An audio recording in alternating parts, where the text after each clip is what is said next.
Welcome to this session. My name is Barbara Gochalia. We are continuing from where we stopped in our previous class. And we were looking at market structures, and we had looked at perfect competition. We had looked at monopolistic competition. We had looked at monopoly, right? So we are now looking at the fourth type of market structure, which is called oligopoly. So oligopoly is a market structure that is characterized by a few large farms that can either be producing similar or differentiated products. So oligopoly is a market structure that is characterized by few large farms that can either be producing similar or differentiated. Can either be producing similar or differentiated products, right? So if it's a market structure that is characterized by few large farms that are producing or manufacturing similar products, then that becomes oligopoly with homogeneity. It becomes oligopoly with homogeneity, right? Homogeneity means that these farms are producing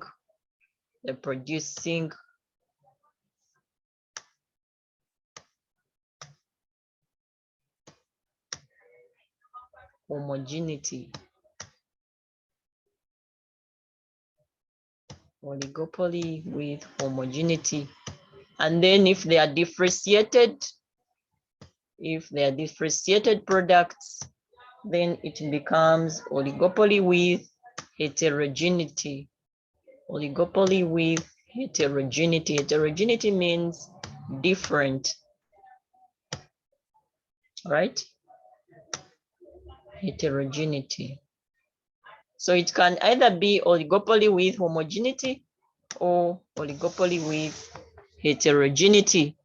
And this market structure is also characterized by interdependency among farms. So these few large farms, they basically rely on each other. They rely on each other in terms of setting prices and in terms of setting output. They rely on each other in terms of price and terms of making price and output decisions, right?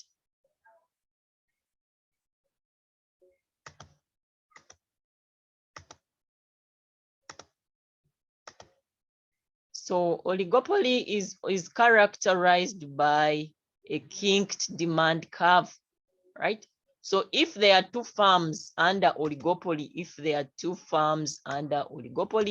then it becomes a duopoly, right? So if there are only two farms under this market structure, then it becomes a duopoly. Duo means two, right?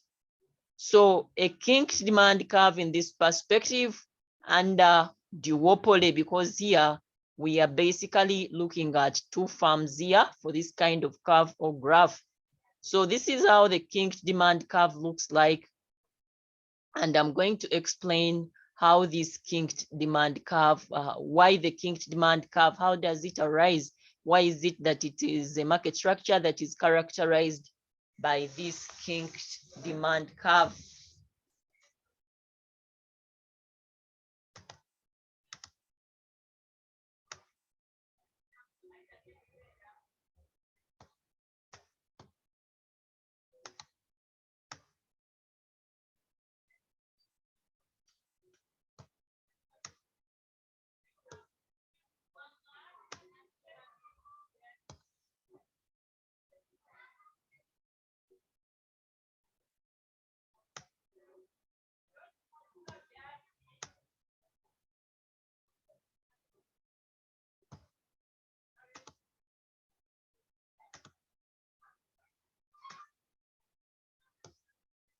So we have two demand curves. If I can call this one demand curve A, right?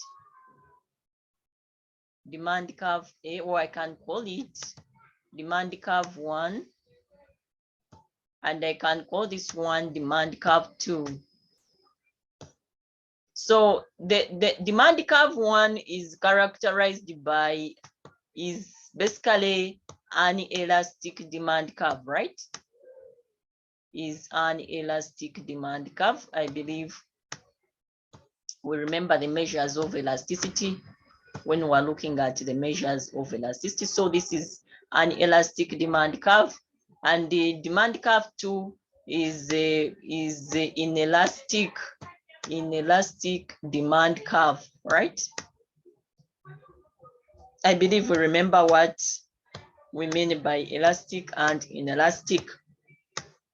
So elastic means responsiveness, right? Responsiveness. So if the demand curve is elastic, it means that, remember we saw that with the, of course, this one is now fairly elastic, demand curve 1, and then this other demand curve 2 is fairly inelastic, right? But in most cases, in most textbooks, you will see, most economics textbooks, when they talk about elastic, they are literally meaning fairly elastic. When they talk about inelastic, they are literally meaning fairly inelastic, right? So elastic means responsiveness, right? It means responsiveness, and inelastic means unresponsiveness, right? Remember when we saw fairly elastic demand curve, we saw that a fairly elastic demand curve shows that a small change in the price will lead to a big change in the quantity demanded. The small change in price can be either an increase, a small increase in price, leading to a small increase in price, leading to a big decrease in the quantity demanded, right? Or it could be a small decrease in the price, leading to a big increase in the quantity demanded. So there it means there is responsiveness. In other words, people are reacting, right? They are reacting, and then the demand curve 2 is an inelastic. Inelastic means unresponsiveness. Remember we saw that with the fairly inelastic demand, it means that a big change in the price leads to a small change in the quantity demanded. The big change in price might be a big increase in price, leading to a small decrease in the quantity demanded, or it can be a big decrease in price, leading to a small increase in the quantity demanded. So what happens is that if we have two farms, right? If we have two farms, farm A and farm B, right? So for each demand curve, we have two farms, right? Farm A and farm B. For that demand curve 1, and even for demand curve 2, we are having farm A and farm B, right? So if the demand is elastic for these two farms under oligopoly, which is practically a duopoly, and what happens here is that if farm A reduces the price, of, we are assuming maybe here it is the oligopoly with homogeneity. It can even be oligopoly with heterogeneity. So if farm A reduces the price of its product, what will happen? Even farm B will reduce the price of its product. literally meaning that here farm B is reacting, is responding to the decision that has been taken by farm A, literally meaning that there is interdependency between these two farms. There is interdependency between these two farms in terms of price decisions in this perspective, right? So that's why this demand curve is elastic, because farm B has also reacted to the action. There is actually action reaction, what we call action reaction equation, right? Farm B has reacted to what farm A has opted to do, right? So that's what happens under that section of demand curve 1. Now this other demand curve 2 still, if the elasticity, if the price elasticity is inelastic, in other words, fairly inelastic or relatively inelastic here. And if farm A, for example, if farm A increases its price, we are assuming that initially all of them were charging the same price. Initially, all of them have been charging the same price. So even here, initially, all of them have been charging the same price. But if farm A increases its price, what will happen to farm B? What do you think farm B will do if farm A increases its price?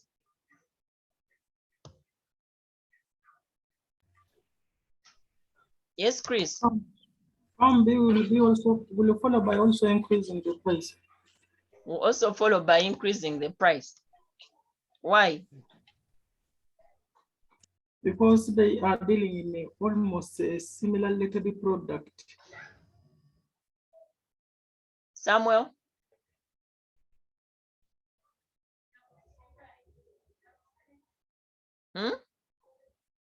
I mean, who is this one?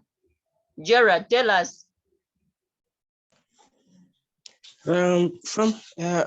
Definitely even if farm A increases the price, even farm B will increase, because the products which they are dealing in are the same. If it is like fuel. Okay.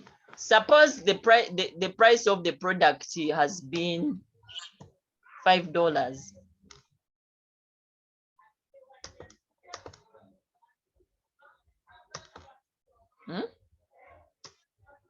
Initially, the price of the product they are selling was $5 each, right? But then now farm A is increasing the price to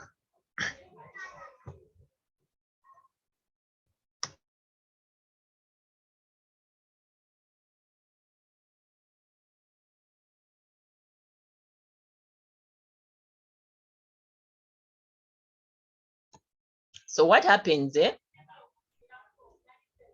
if farm A increases the price to $7, but farm B has not increased the price to farm B remains charging $5, what will happen? How would you analyze that? The customers of farm B will definitely also run away because of the increase in price. I mean, because of the price which being high, and then they will run to farm A where they are charging. I thought it's farm A that increased. Yeah, customers of farm B will now shift to farm A, which has increased. No, farm A has increased from 5 to 7. So because of that increase, also farm B has to sorry, this is not the issue.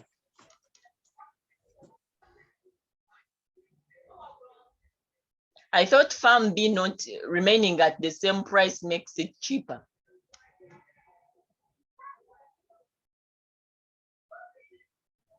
Then obviously customers for farm B, if farm A increases the price from $5 to $70, then the customers for farm A will resort to products of farm B, because unless if also farm B follows by increasing the price. Of course, if you wake up one morning, we are selling the same product and you increase your price, and me have not increased, I've remained at the same price initially that we were charging. Don't you think mine will be cheaper? It will be cheaper and it will attract clients for. So what happens here? What happens here is that if we have an inelastic demand curve, and initially they've been charging the same price, let me say $5 each for their products. We are assuming it's a similar product, or differentiated. So farm A maybe increases to $7, but farm B has not changed. So of course, it means when farm A increases its price, farm B will not increase.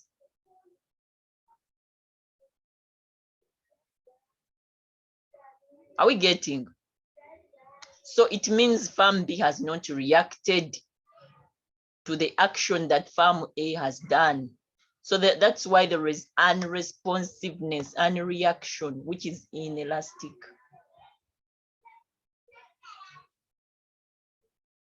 Are we on the same page? So those demand curves, each of them has a corresponding, marginal revenue curve.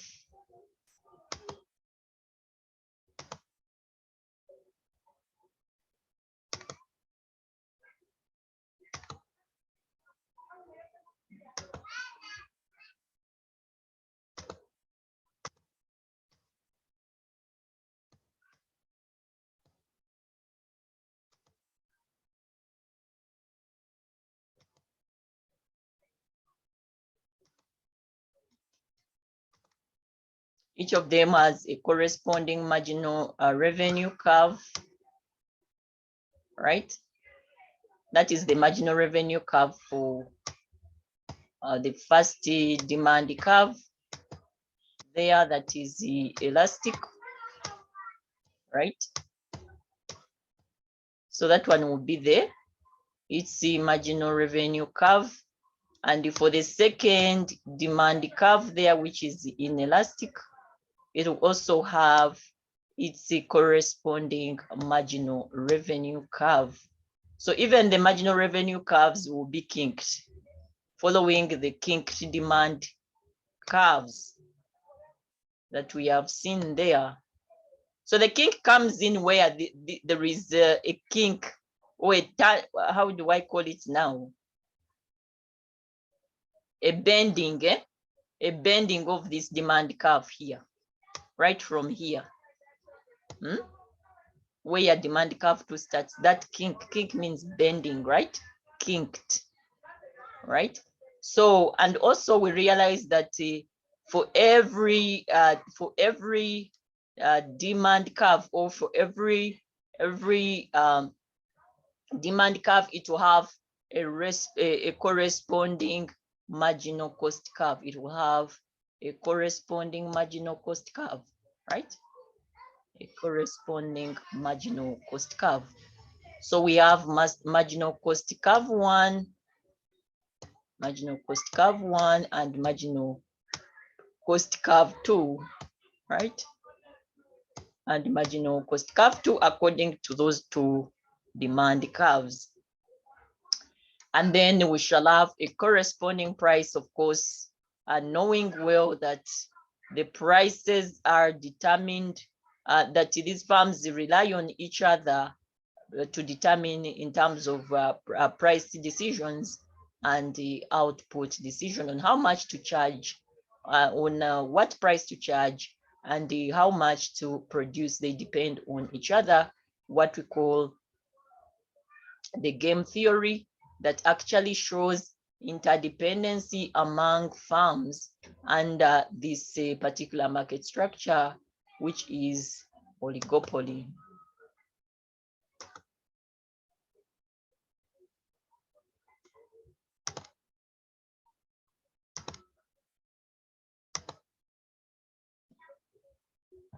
So let us look at the barriers to entry under oligopoly. They are also they are the same as those ones. Some of them are similar to those ones under monopoly, right? So oligopoly has also barriers, and actually the barriers to entry under oligopoly are also factors that actually lead to the arising of oligopoly. They also lead to the arising. There are barriers to entry to other farms that want to enter, to other farms that may want to enter the industry. But again, there are factors that lead to the formation of oligopoly, right? So these barriers can be high startup costs, where it is costly or expensive to start up in terms of machinery, right? For example, it could be an airplane industry where it is costly to buy those planes, and you find there are few. In most cases, there are few farms that handle that airplane industry because it is costly. So in most cases, you find that such an industry is basically oligopoly, right? Then government licenses and patents. The government also can decide to issue licenses to a few farms, literally leading to a government, leading to the formation of these oligopoly farms. Then it can also decide to give out patent rights to a few farms. I believe we know what patent rights means right now. There are those exclusive rights given to manufacturers or producers to produce a given product or service for a given period of time, but without allowing other people to produce the same product. Then economies of scale, we looked at economies of scale, and we saw that with economies of scale, these are advantages of large-scale production that actually lead to scenarios of reduced costs and increased output, thereby hindering other farms that may want to join, but also an advantage to these farms already in the industry that actually makes them to become farms, and that actually creates an oligopoly market structure. So let us look at cooperation and collusion. So with oligopoly, it is characterized, there are scenarios where these firms will cooperate and they also collude, right? So cooperating is they agree, they work together, they can work together to act as a monopoly, and some of this kind of behavior is illegal in some countries, right? With the collusion, they can also agree to control prices, for example, to charge the same, to increase prices and control output. There they are colluding. They can agree to all of them to reduce the price to the same rate. They can also agree to increase the price and charge the same price, right, when they've increased. So that would be called collusion. So all these in cooperation and collusion, it leads to formation of what we call trusts, right? And also we can have scenarios of price leadership where among these few large farms, the one farm is leading one farm is a leading farm in terms of setting prices, and other farms are followers, what you call leader follower. The one farm is leading and others are following, right? Then a collusion, and then a formation of cartels. That is formation of trusts, right? Collusion, cartels, and the formation of mergers. All those are what we call a trust. A trust is when these farms are cooperating. They are cooperating to control prices and the output. So with the price leadership here, one farm will be setting the price and other farms will be following. For example, we've seen that if one farm can decide to reduce the price, and the other farms also will reduce the price, and this will lead to what we call price wars, or what we call the cut-throat competitions, where one farm is reducing the price, another one is reducing, another one is reducing further, another one is also, so that kind of competition is what we call the price wars or the cut-throat competitions, where we see farms reducing these prices to even below the cost of production, right? So we've already seen that collusion means an agreement among these farms to divide the market. They agree to set the prices and also to control the production levels. In some countries like the USA, it's illegal, although in some other countries it may not be illegal, right? But of course, at the end of the day, we are going to see that all these actions lead to inefficiency, to allocative inefficiency, right? So with the collusion, these farms can decide to set the same price. They can decide all lower and lower, but charging the same price, or to increase but charging the same price. That is collusion, to collude. Then these farms can also decide to form what we call cartels, right? A cartel is a group of manufacturers that agree to control control prices and the production. So they control prices by basically manipulating the production, right, or the level of output. So for example, OPEC is a cartel. It is a price setting cartel, and I believe we all know OPEC, Organization of the Petroleum Exporting Countries. So that one is a good example of a cartel, right? So with this OPEC, it controls oil prices, for example, by manipulating the output, the amount of oil produced, right? So even in the formation of cartels in some countries like the US, I don't know about Uganda, it is illegal, right? It is illegal, and we are going to see why it is illegal, because at the end of the day, it leads to inefficiency in the market.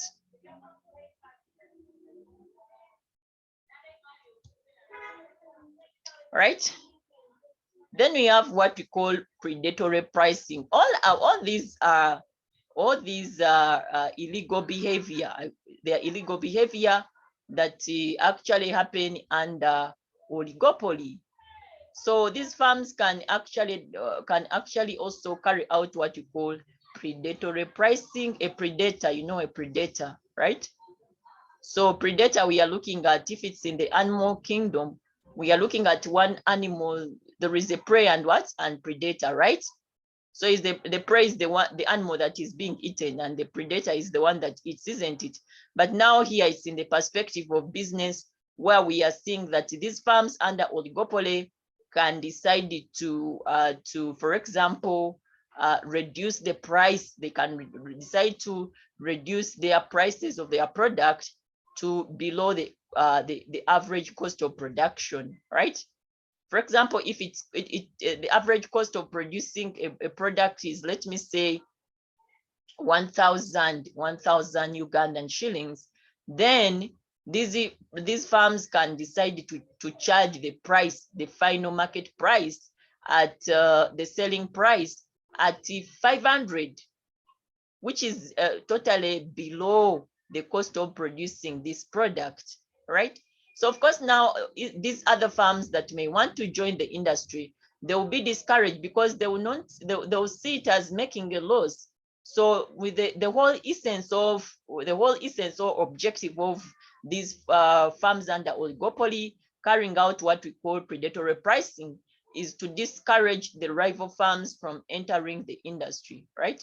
Is to discourage the rival farms from entering the industry, such that when these farms that may want to join the industry are discouraged, then in the long run, these farms now can begin to increase the prices such that they can obtain substantial amount of profits, right?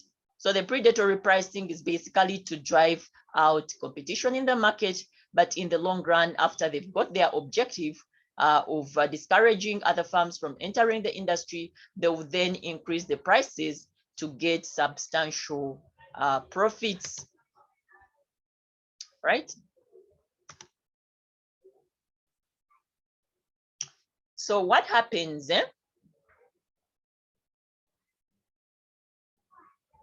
What happens with all these illegal prices, illegal pricing, illegal behavior, right? By these farms under oligopoly, the governments actually do two forms of regulations. I mean, two forms of responses in controlling this illegal behavior. And one of them is what we call regulation. These governments can either use what we call regulations or deregulation. So with the regulation here, they will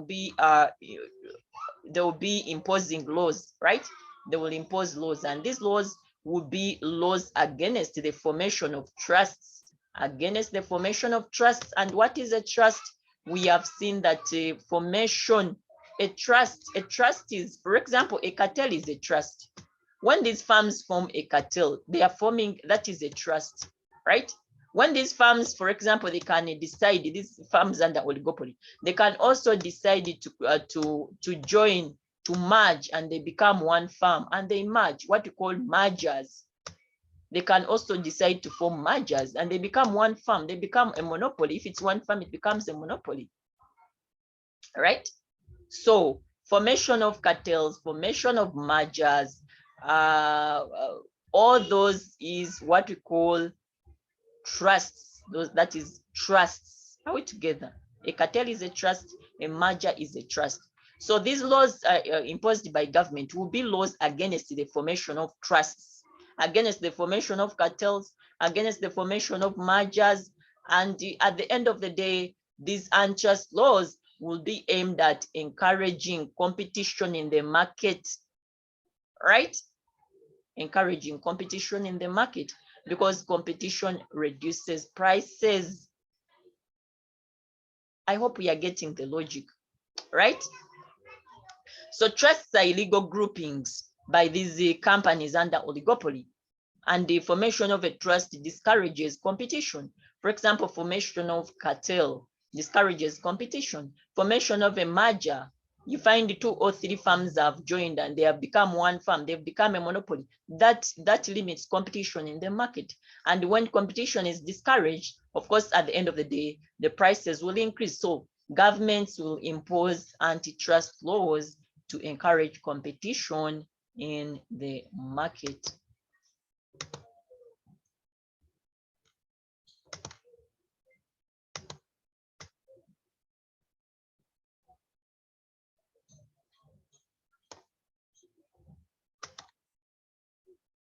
So that was regulation. And for antitrust laws, they've worked in developed countries like US, where we see that these farms that have formed the trusts, they have formed, they have colluded through predatory pricing, they've been sued to court, and most of these countries, they've dissolved, they've been dissolved, court dissolves them, and they are no more, like the Standard Oil Company that was owned by John D. Rockefeller between 1839 to 1930. 1937, right? So this is a company that was, an oil company that actually worked together with the railroads, right?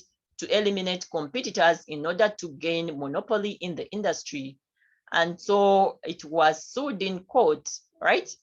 And where, of course, using the antitrust laws.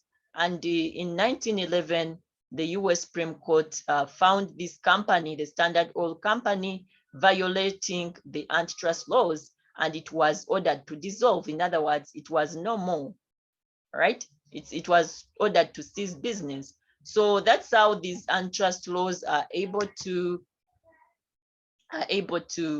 actually regulate the formation, to regulate the formation of trusts or the formation of cartels and all these other illegal behavior under oligopoly, right? So another way the government responds to this illegal behavior, like formation of trusts, cartels, mergers, and so on, collusion, is by what you call deregulation. The first was regulation. The second is deregulation. Deregulation means that initially, if it has been, for example, for example, if the oligopoly were as a result of government issuing out a few licenses to a few farms, leading to formation of oligopoly industry, then here the government now will begin to privatize, will begin to issue out more licenses, will begin to privatize and make sure that it removes some government control over the market, basically to encourage competition. Actually, with the deregulation, right? Antitrust laws, we are looking at monopoly.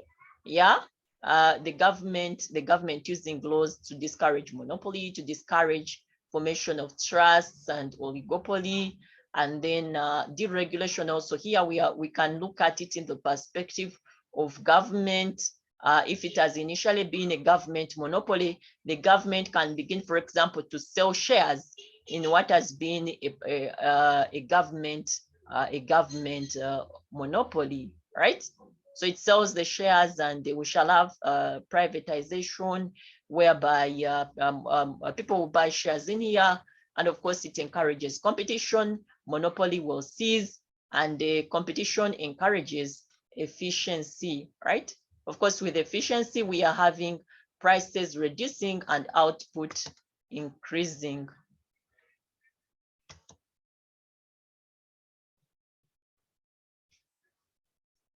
So let us look at cartels and the prisoner's dilemma. So these farms under oligopoly, they are characterized, we've seen that oligopoly is characterized by interdependency among farms, right? Where these farms are relying on each other in terms of price and output decisions. So we have a case here that is going to help us understand how the game theory works under oligopoly. And this case is what we call the prisoner's dilemma, right? So the prisoner's dilemma is basically a duopoly's dilemma. And we are going to have a scenario here that at the end of the day is going to help us, understand how the game theory works, how this interdependency among farms under oligopoly works. So we have here a scenario that happens, and we have two people. Probably if we have, I could say, if we have two students here, Gerard and Christopher, isn't it? Since we are two, we can use ourselves as an example, right? So what happens is that the two of you, maybe you have been in a room, and maybe there has been a third person there in that room, and it so happens that that person's money gets lost, right? the person's money gets lost mysteriously, and because you've been the two people in that room, they begin saying that you are the one. They begin accusing. The person will accuse you of maybe you become suspects, right? You become suspects of theft. I'm just assuming, I'm not saying it's true, right? So what happens is that these two people are taken to police, right? But there is no evidence. There is no evidence that they have committed this crime. Let me assume it's a crime of theft, right? So what happens is that we are assuming that when these two people are, for example, here, we are having Nicole and Christy. We are having Nicole and Christy, and they are suspects, but there is no evidence that they have committed the crime. And when they go to police, everyone is put in a different police cell. They are not seeing each other. Everyone is in a different police cell. So each of them is interviewed, right? Each of them is interviewed.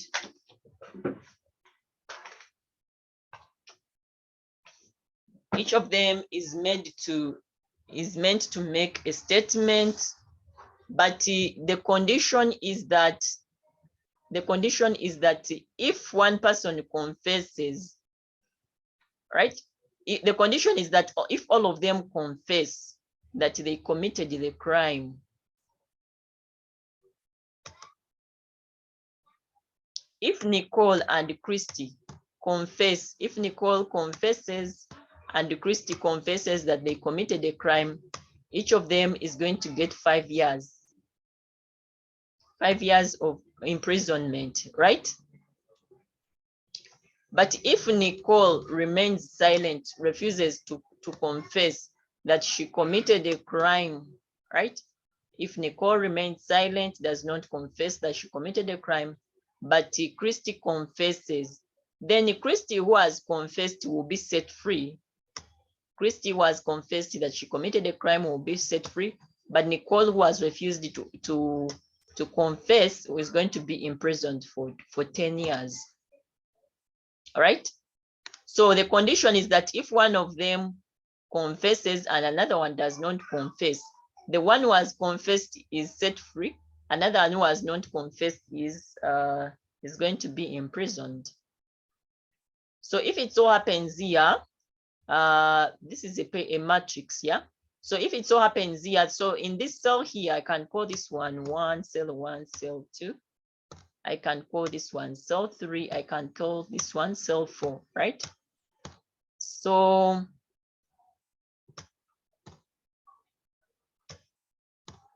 what happens here is that if Nicole confesses, but Christy remains silent, that should not commit the crime, then Nicole, who has confessed, is going to be set free, but Christy, who has remained silent, is going to be imprisoned for 10 years, right?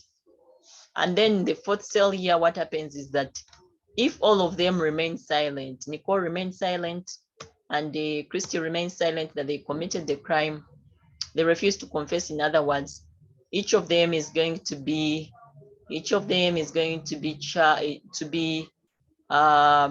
imprisoned for 6 months. Each of them is going to be imprisoned for 6 months. So what would you prefer?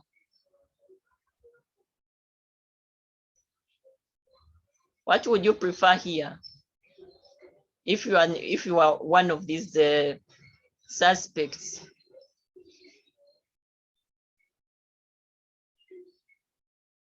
Yes? Remain silent. You remain silent and they imprison you for 6 months. Yes. So now.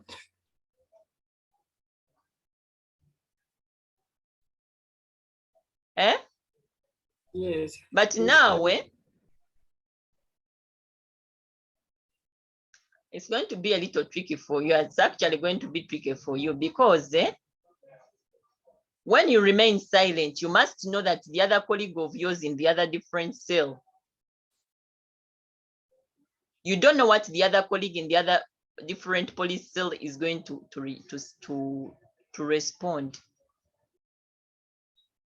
Which statement that person is going to make. Are you getting?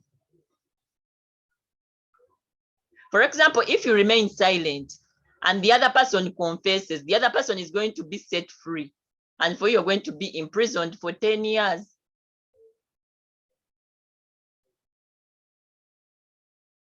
Are you getting? And if you confess,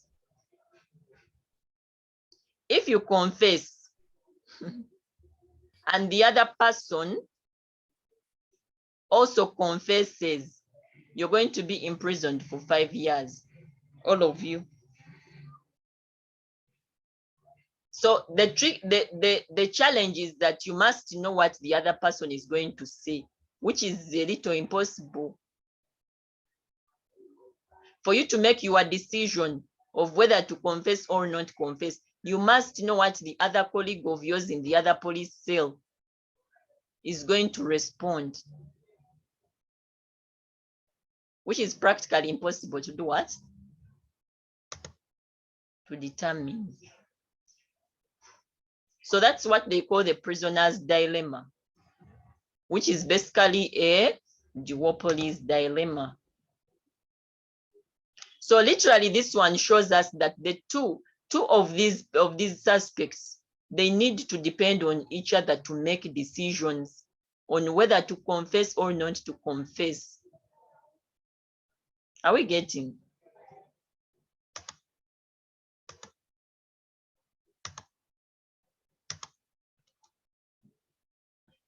So now let's leave that prisoner's dilemma scenario alone. And now let's come back to real business now. What actually happens in real business, right? So if we have farm A and farm B,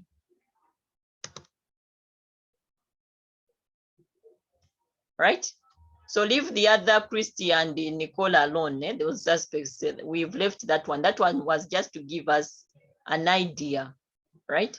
So now we are having now two farms here. We are having farm A and we are having farm B, right? So this is a payoff matrix.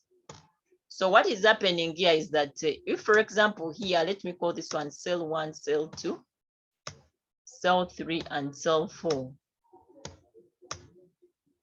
right? So like, remember the other King-Tiedemann curve that we saw?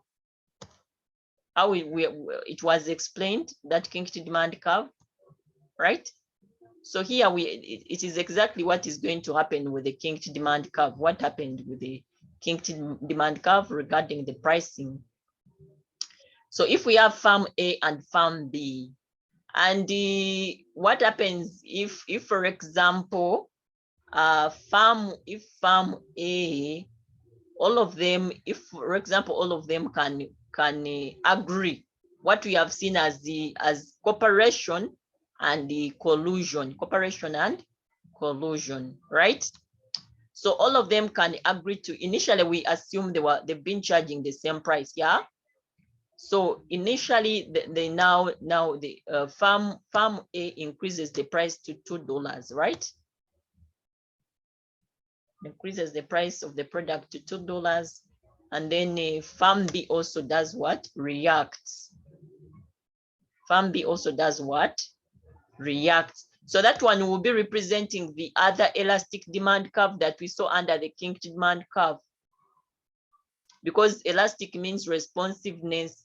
One farm is also reacting the same way. Are we together? So if all of them will increase the price to $2, they will get a profit share of 10 million each, which is a good thing. Then in the second cell, we assume initially all of them were charging the same price, but now farm A has reduced the price to $1.8, and also farm A reduces the price to 1.80, But farm B is still charging what? $2. What we saw for the other inelastic demand curve under the kink demand curve, that there was unresponsiveness because the demand curve was inelastic. So of course, according to the law of demand, keeping other factors constant, farm A, which has reduced the price, is going to get more profit, which is, for example, 12 million for farm A. And the other one, which has refused to reduce, of course, its product is going to look expensive. It's going to get lower profit share.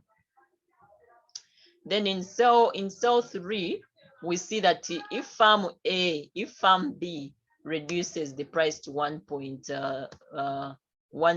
correspondingly, farm B reduces the price to $1.8.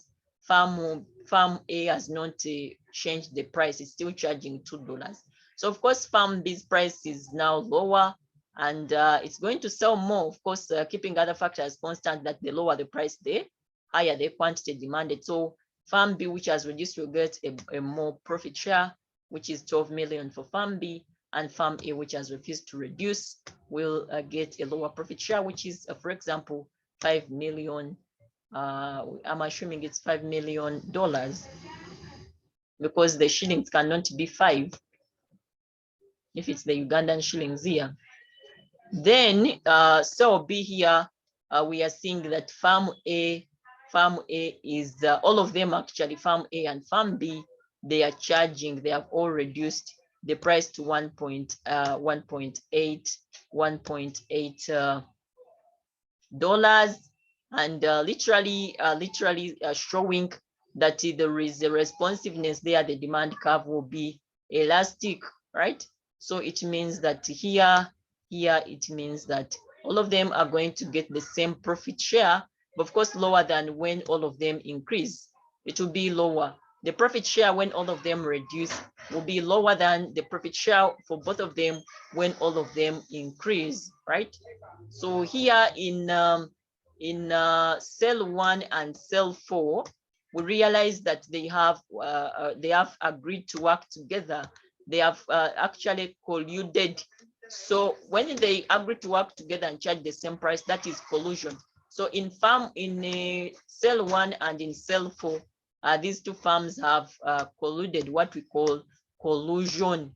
And we've already seen that with the collusion, these firms under oligopoly, they agree to set the same price. They can agree to all of them increase the price to the same price, or all of them can agree to reduce the price to the same amount. That is what we call collusion, right? And if they don't agree, that is called non-collusion. Right? So it could be prices, it could be decision. So basically here they are depending on each other, right? So they are depending on each other. They can decide to cooperate or collude. They can decide not to collude, but practically they are depending on each other, right? So it can be prices, it can even be output decisions, where each of them determines the output produced according to the action taken by the other firm. It could even be advertising, where you see that one firm will be advertising and another one will also advertise, because there is an action and reaction kind of behavior, where if one firm advertises, you've seen those firms, one firm advertises and the other one also advertises because the other firm is also advertising. That is what we call interdependency among firms. That's what we call interdependency among firms under this oligopoly market structure.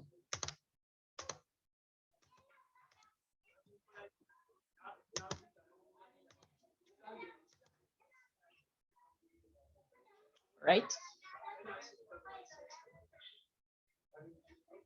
So this is the end of this session. Thank you for listening.